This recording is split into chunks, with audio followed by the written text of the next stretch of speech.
Sometimes, when students submit work, it can be challenging to identify if a portion has been plagiarized from an online source.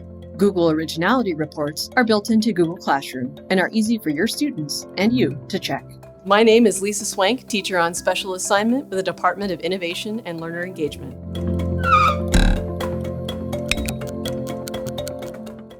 Set up the assignment as you normally would and include any resources and details you'd like to add.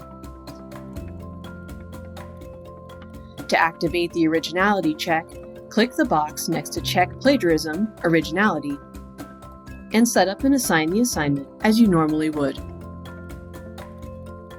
On the student side, they can run the originality report themselves to check their own work.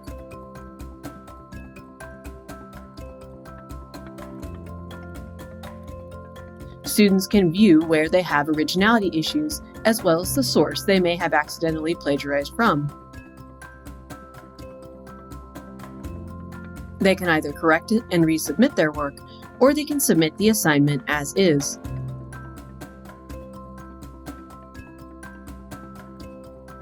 Back on the teacher side, open the assignment and the originality report will appear on the right-hand side. Just like when we viewed this as a student, when you open the assignment, you can view the percentage of sections that are plagiarized and also see the sources. Next time you want to check on whether or not your students are accidentally plagiarizing, think about using Google Originality Reports to make your life a little bit easier.